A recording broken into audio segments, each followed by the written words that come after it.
First at noon, Honolulu police are investigating after a woman was found dead in a dumpster in Waikiki.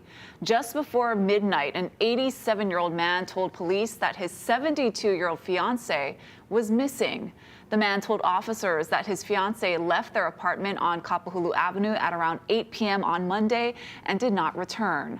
Police said they searched for the woman but didn't find her and eventually left the residence. Then at 2 a.m., police say the man called 911 again and officers conducted a second search, and the woman was found dead in a dumpster in the residential trash room.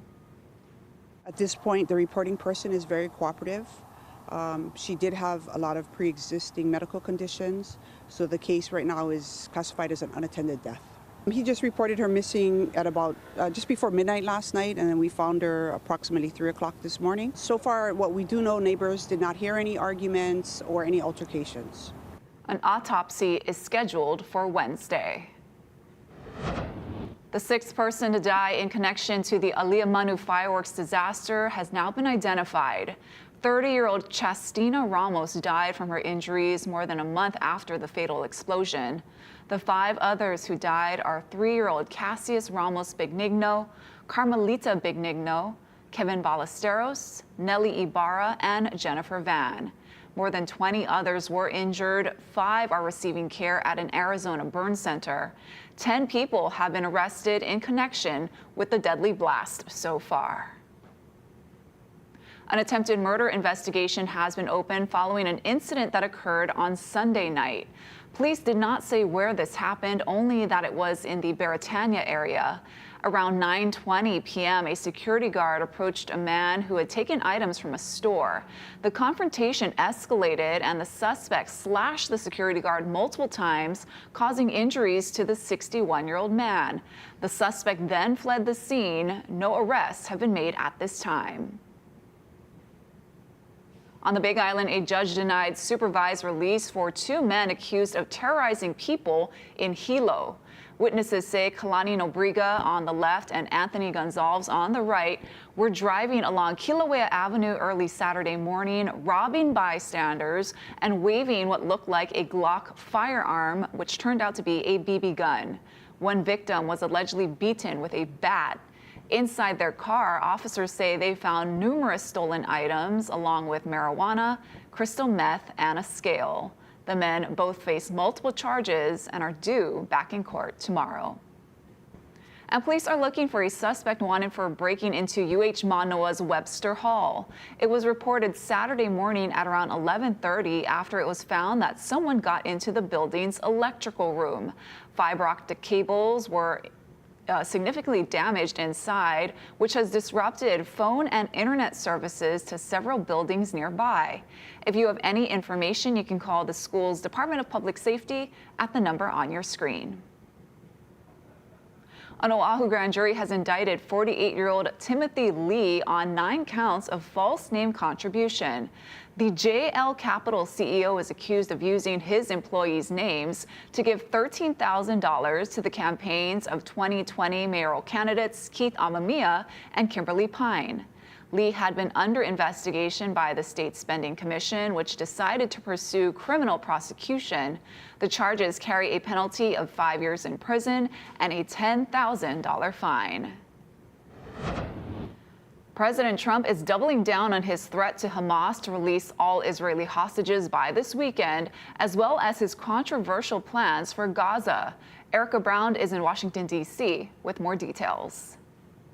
President Trump is re-upping his ultimatum for Hamas to release all remaining Israeli hostages or all bets are off. You know, I have a Saturday deadline, and I don't think they're going to make the deadline personally. I think they want to play tough guy, but we'll see how tough they are. Hamas has put more pressure on a fragile ceasefire, saying it will delay the next hostage release, accusing Israel of violating terms of the deal. The group says Israel is preventing Palestinian refugees from returning to northern Gaza and is continuing to block humanitarian aid. On Tuesday, Israeli Prime Minister Benjamin Netanyahu said fighting will resume if Hamas does not return hostages by Saturday afternoon. President Trump met with Jordan's King Abdullah II in the Oval Office today, continuing to press his plan to move Palestinians out of Gaza so the U.S. can take it over. We're not going to buy anything. We're going to have it, and we're going to keep it, and we're going to make sure that there's going to be peace, and there's not going to be any problem, and nobody's going to question it. And we're going to run it very properly. Trump wants to redevelop Gaza and turn it into what he's called the Riviera of the Middle East.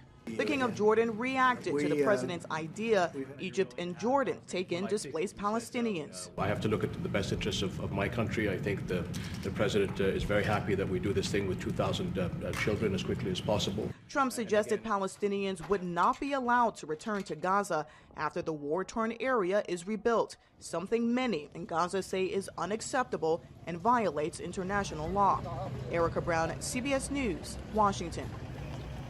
Meanwhile, we're now hearing from federal officials on the arrest of a Laie farmer who had no criminal record. Mahealani Richardson has the update. Hanjun Shen's story, first told on Hawaii News Now last week, has been widely shared. Tonight, local nonprofits say it impacts him and his immediate farm, the workers who have jobs there, and the food that's produced. Last Thursday, farmers held a rally to support 60-year-old Hanjun Shen of China and owner of JM Farm in Laie.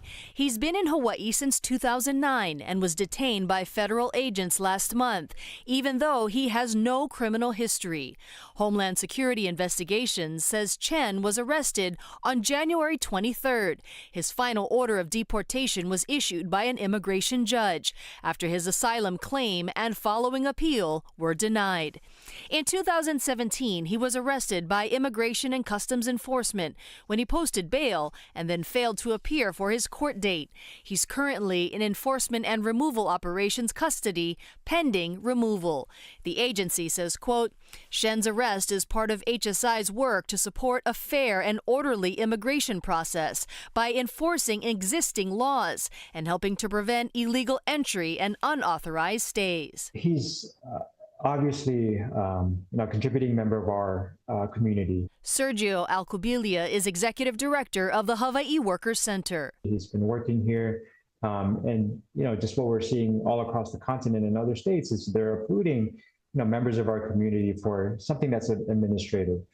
He's not a criminal. And if you are an individual, a foreign national, who illegally enters the United States of America, you are, by definition, a criminal. If you petition for asylum, for example, you're often given a year to gather your documents and proof that you are escaping violence or persecution in another country. So it's not automatically a crime. Bettina Mock, executive director of the legal clinic, says people contacted her organization after seeing Shen's story. We've had some calls and emails from worried residents wondering if this could happen to them. It's sad the whole community seems to be reeling. Governor Josh Green says he doesn't want to see families separated, but supports efforts to deport those with felony offenses. If there are criminals that were illegal immigrants, we want them out of here. I think that people should not be threatened. There's a lot of Filipinos, for instance, and a lot of Hispanics that work in agriculture here who are just good families who are doing work that no one else has been doing. With the country divided on immigration, many want undocumented workers out of the U.S., citing the law, fairness, and limited resources. But many others want more immigrants here because of the worker shortage. National statistics show more than 100,000 people in Hawaii are not U.S. citizens. Mahealani Richardson, Hawaii News Now. Thank you, Mahea. Let's take a live look at Kilauea and look at the show. The 9th episode of The Eruption is underway. It restarted after 10 this morning, and lava fountain heights at the north vent were reaching about 330 feet high at one point. Officials are warning of fog and the potential for Pele's hair in areas downwind of the activity.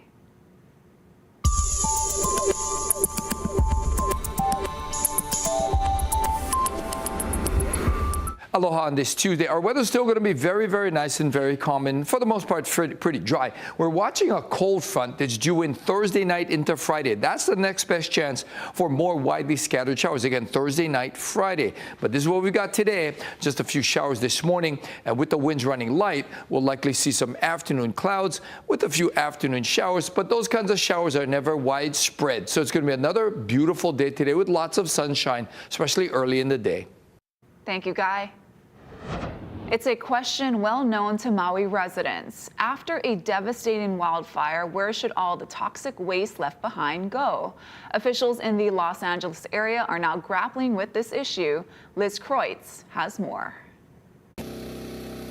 In the Los Angeles burn zones, it's one of the most challenging next steps, safely removing miles of toxic debris. Both President Trump and California Governor Newsom have asked the EPA to speed up the first phase of the process. We need it done in 30 days. The original commitment was 60 days. Spare no resources. One of the EPA's debris processing sites, Lario Park, located 15 miles east of the Altadena burn zone, on land owned by the federal government, but long operated by LA County. So this is the park that's now been turned into this processing center. It's usually a public park with a bike path that runs through here. All of it is now closed to the public, though. From what we can see, there's a large tent that's been set up. The EPA says this is where they are bringing the debris. They are then sorting it and packaging it up for disposal. The use of this site in the largely Latino and working class community has sparked outrage. Why not Altadena? Residents packing a recent town hall. Can you look me in the eyes and say, would you allow your children, your elderly, would you live in a place where this is going on? The woman who asked that question, Celisa Luesa. This was a path of least resistance. They felt like we wouldn't put up a fight. Personally, I feel like it's a part of environmental racism, too. The EPA says the site is safe and that it will ensure no negative impact to the environment or its residents. But for Luesa, it's too late. The bridge of trust has been broken. And it's not just residents. The 4 mayors representing the cities surrounding Lario Park tell NBC News they were blindsided. Were any of you contacted by anybody ahead of time or informed that this was going to be the site where the debris was coming? Absolutely not. No. I was watching the news, and that's how I found out. You found out watching the local news? Yes. No communication. Chief of police thought it was a sandbag distribution. Kind of looked like a rodeo was coming to town. They question if the new 30-day timeline played a role. The governor, in competition with the president, is trying to expedite everything that's through this process. Feels like we're in the crosshairs, per se. NBC News has reached out to several agencies seeking answers about who knew what and when. LA County Supervisor Hilda Solis, who represents cities around Lario Park, declined to be interviewed, but told NBC News that the decision was made by the EPA and the U.S. Army Corps of Engineers. When NBC News asked when the county first learned the park may be used as a hazardous waste site, her office did not respond. But according to the EPA, the agency first approached the county about the site on January 16th, 9 days before any of the local mayors or residents say they became aware of the plan. I believe the higher-ups knew what was happening. Higher-ups who? The federal, the government, the president, the governor. They failed to inform us. We need to make sure that the assurances are there in place, that after they pick up their tents and material and leave, that we're not left in this region being affected from years to come. Liz Kreutz, NBC News, Los Angeles.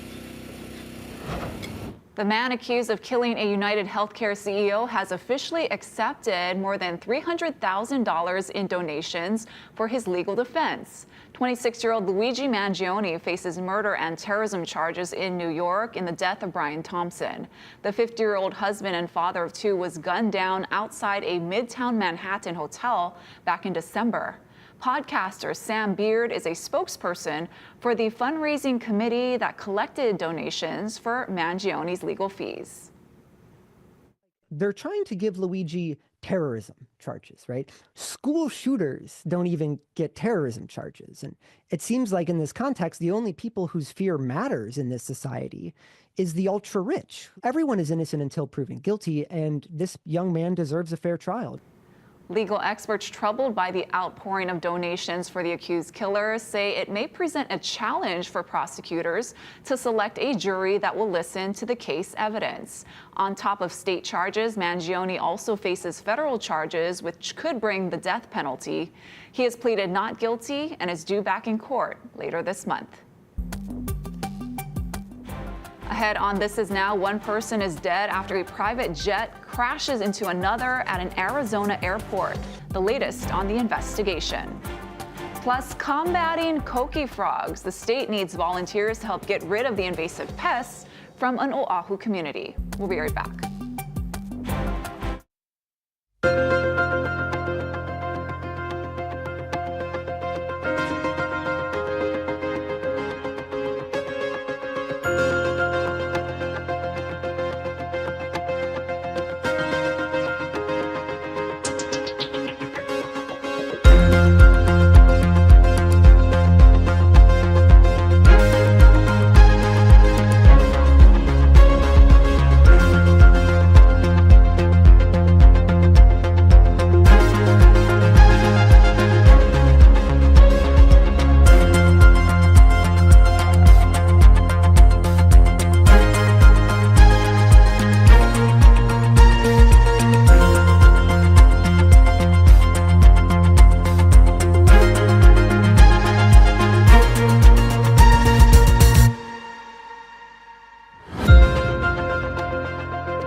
Another deadly plane crash. This time a private plane landed aggressively at an airport in Scottsdale, Arizona, and slid into a parked business jet.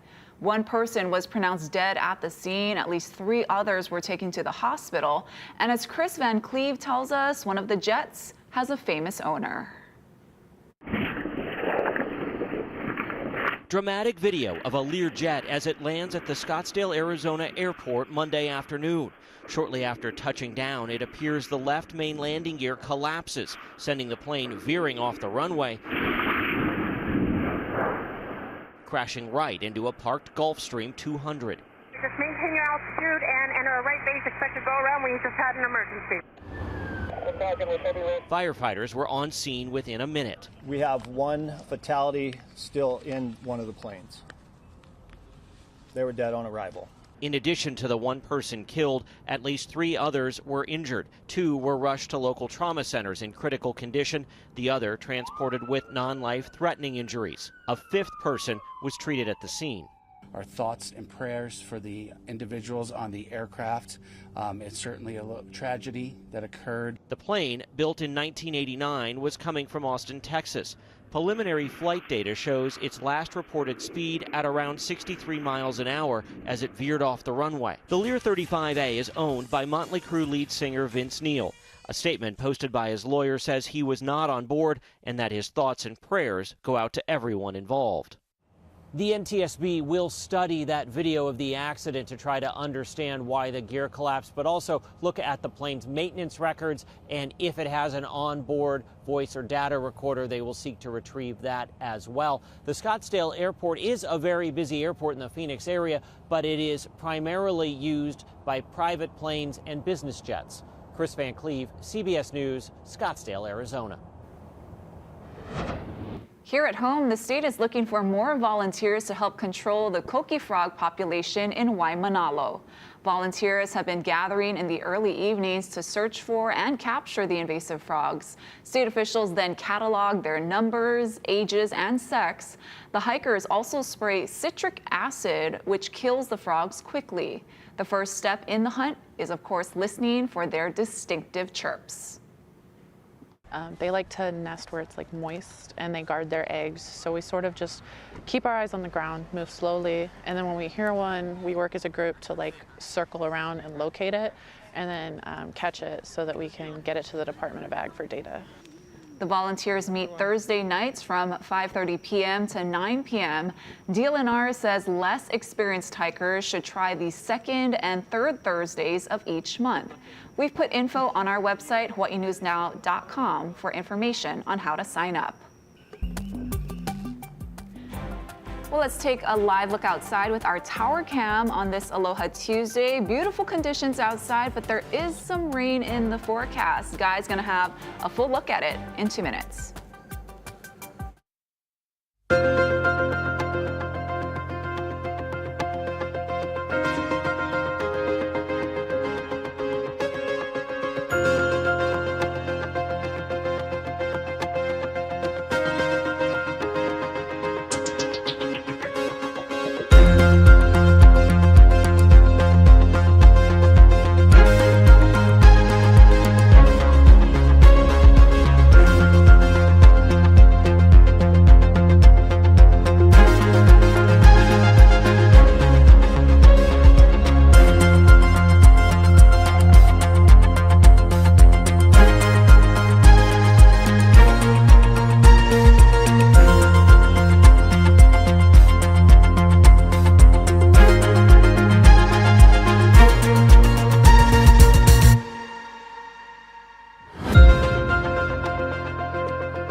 How's it on this Tuesday? You can see there is no significant weather systems anywhere close. However, we're tracking the development of a front up to the northwest that's set to bring in more clouds, more showers sometime between Thursday night and Friday.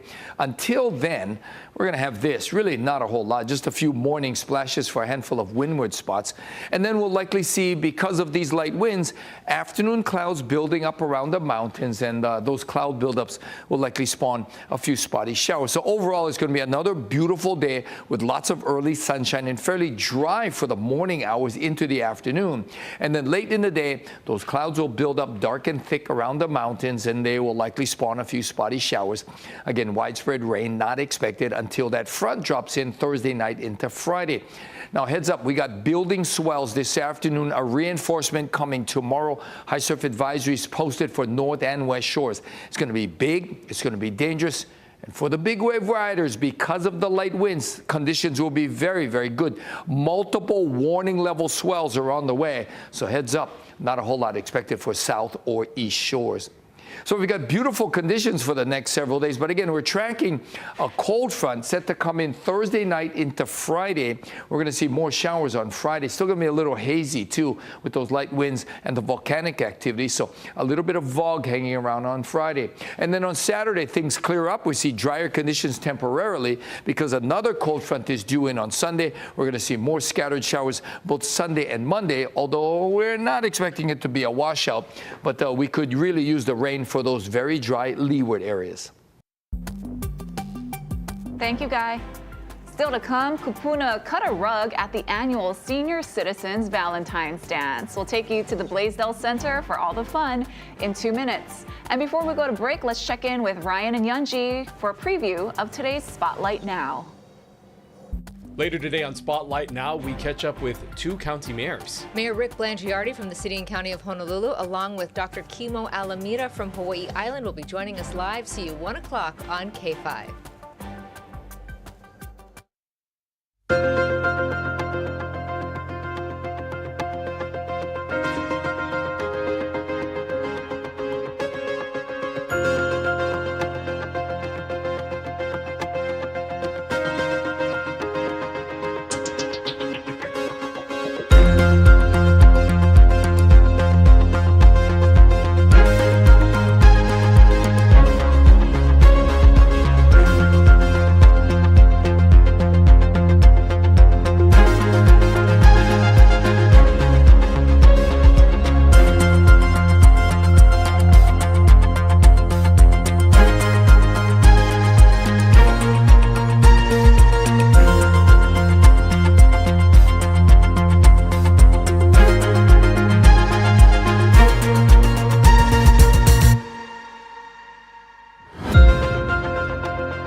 Time for some good news now. 2 of Hong Kong's young panda cubs are getting ready for their public debut. The cubs are not yet named, but for now they're called older sister and younger brother.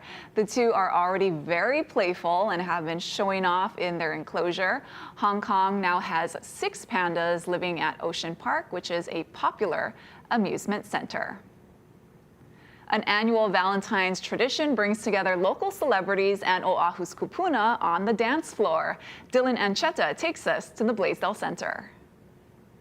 Aloha from the Blaisdell Center, where the annual Senior Valentine's Day dance is in full swing. Now, I've already hit that dance floor with some of these kupuna out here, and let me tell you, they sure know how to tear it up. Let's show you the dancing is in full swing right now. This is just a beautiful event that aims to bridge kupuna with the community and lifelong friends.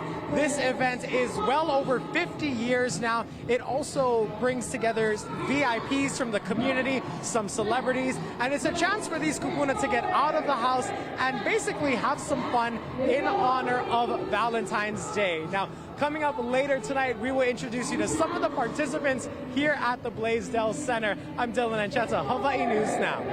Thank you so much, Dylan, and thank you for watching This Is Now. We're going to have more headlines first at 4 right here on K Channel. Aloha.